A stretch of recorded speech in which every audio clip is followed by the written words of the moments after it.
I think it's fair to say that iPad is one of those devices we hate to want. It's sleek, it's powerful, it's sexy, it looks like it can do a lot, right? But once we get it, we're not quite sure what we can actually do with it.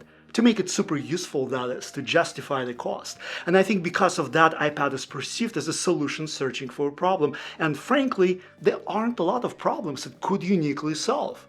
YouTube is infested with videos that contemplate whether iPad can be Mac replacement. I'm not at all interested in getting into that conversation, but I can say that for my workflows, it can't and it doesn't. That said, if you run your life in the Apple ecosystem and if you're like me and have a lot going on in your personal and professional life, iPad can be unbelievably useful. Personally, I'm very particular about how I do things, and I'm also very picky when it comes to choosing the right tools. Every device and process I own exists to address specific needs, and that includes my iPad. And so today, I want to share how I put my iPad to work. A bit of housekeeping before we dig in. Your iPad needs to run OS 26 or later, otherwise much of what I'm going to show you will not work. Alright, let's hop into that, shall we? We all know Notes is an awesome app, but using Notes on iPad takes that awesomeness to the next level. And what makes it happen is this little guy, Apple Pencil. I can't really talk about iPad without talking about Apple Pencil. My workflows are heavily dependent on handwriting, drawing flowcharts, sketching, and annotating. And that can only be done on iPad with Apple Pencil. I use it daily and I can't do that on my Mac or iPhone. Nor would I want to. iPad is my notepad, my whiteboard, my visual aid. But there's another reason why I like writing by hand. When I write, my brain processes input in a completely different way. When I type, I'm subconsciously trying to get it right. And if I'm typing during my project calls, which I either lead or actively participate in, I have no capacity left there to think, focus, and imagine.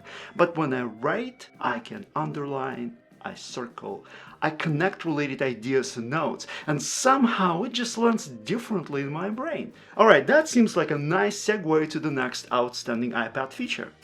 I use Apple Pencil to annotate PDFs, images, and screenshots. When we develop layouts of system screens, there is no quicker and easier way to do that. Once in Preview or Notes or Freeform or Photos app, look for the annotation icon. It looks like a tip of a pencil. Tap it and annotate away. Like this. You can also collaborate and invite others to review alongside with you. I find it much smoother than saving files on some shared workspace or flicking files or notes via email. To do that, click the share icon, select collaborate, and then invite people. Let's talk about multi-screening. Using iPad as a second screen for my Mac is wonderful. Sidecar is slam dunk easy. It takes no effort, no wires, no special apps, and no doodads. When I work from home, my iPad becomes a third screen dedicated to the Teams app. This way, Teams isn't getting in my way. Or when I travel, I use it as a second screen for my MacBook. Can I make it work without the iPad as a second screen? Of course! But since I have it, why would I? I need to get all my work done in the most effective and efficient way, which is exactly why I have all these tools. By the way, iPad is not the only device you can use Sidecar on. Mac to Mac also works.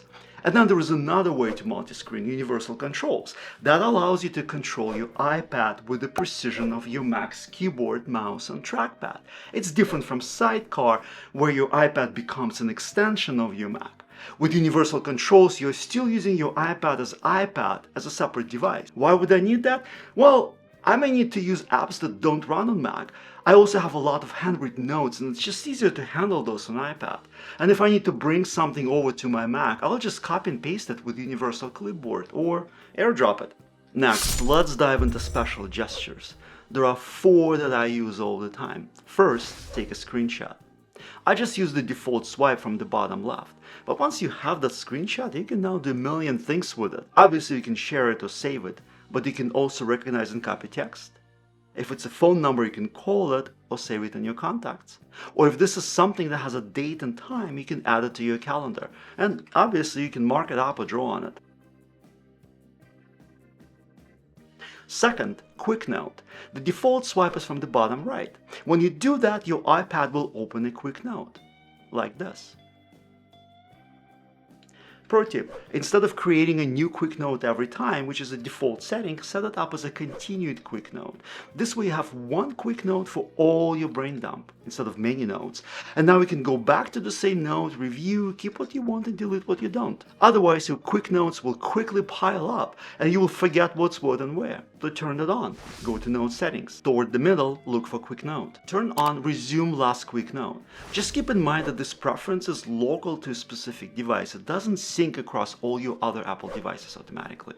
By the way, you can customize the corner actions or turn them off if you like. In Settings, go to Apple Pencil. All the way at the bottom, choose what you would like.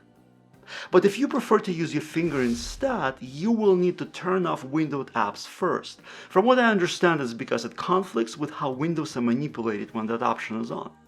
Go to Multitasking and Gestures, tap Full Screen Apps, then scroll down and turn on Swipe Finger from Corner.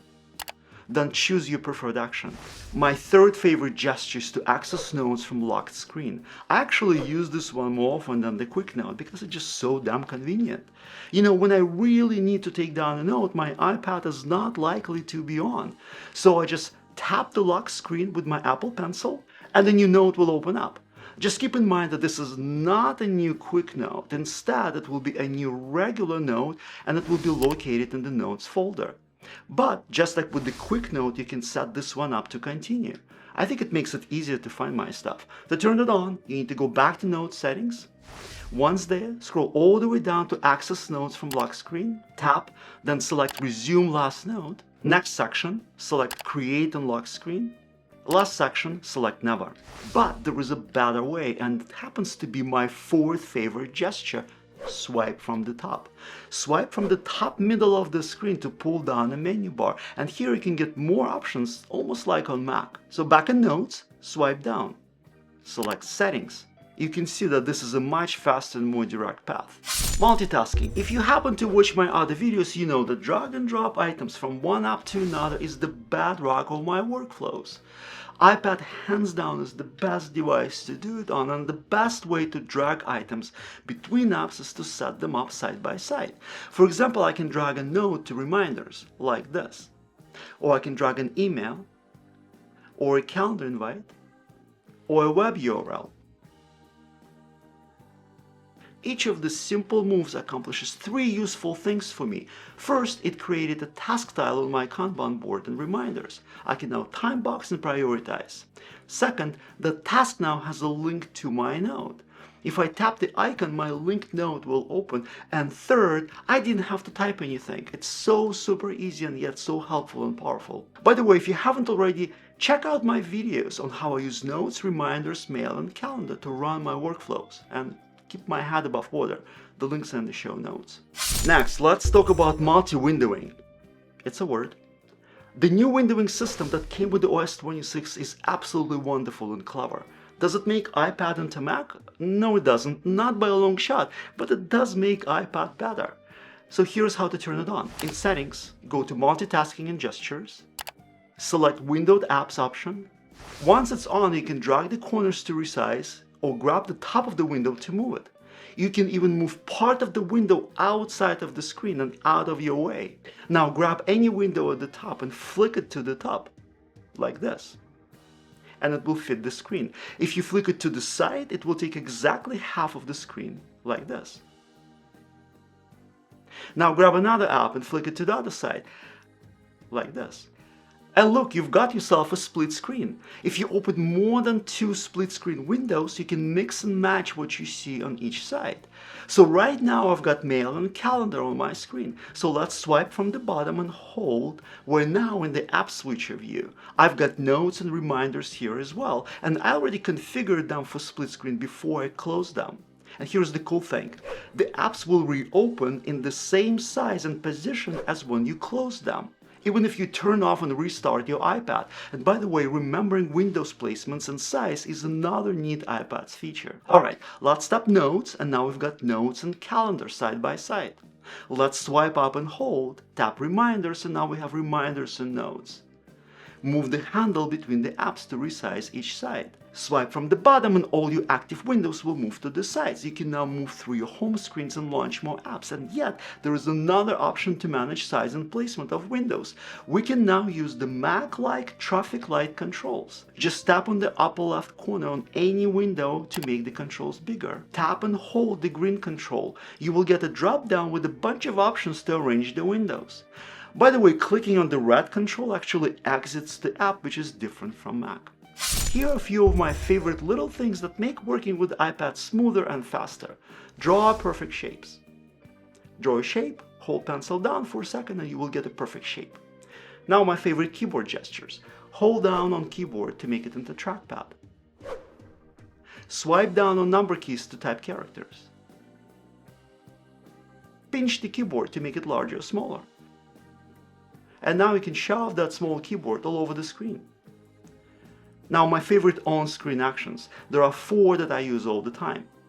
Double tap with 3 fingers to undo. You can also swipe with 3 fingers left and right to undo and redo, but I like double tapping. Swipe with 4 or 5 fingers to switch between full screen apps. Pinch with 4 or 5 fingers to go home, and spread 5 fingers to access App Switcher. By the way, I suggest you take a look at multitasking and gesture settings. I bet you will pick up 1 or 2 that you did not know about. And my last favorite is where iPad is just bunkers, doing nothing. When I finally run out of mental capacity and need to veg out, there isn't anything better than iPad to accommodate. I think iPad is a workhorse. What I shared with you today are just a few things that I use the most, but there's a whole lot more to iPad, and there's a whole bunch of things that iPads cannot do, and that's why we have Macs. Drop me a line, share your favorite hacks. Thanks for swinging by. I'll see you in the next one. I love you.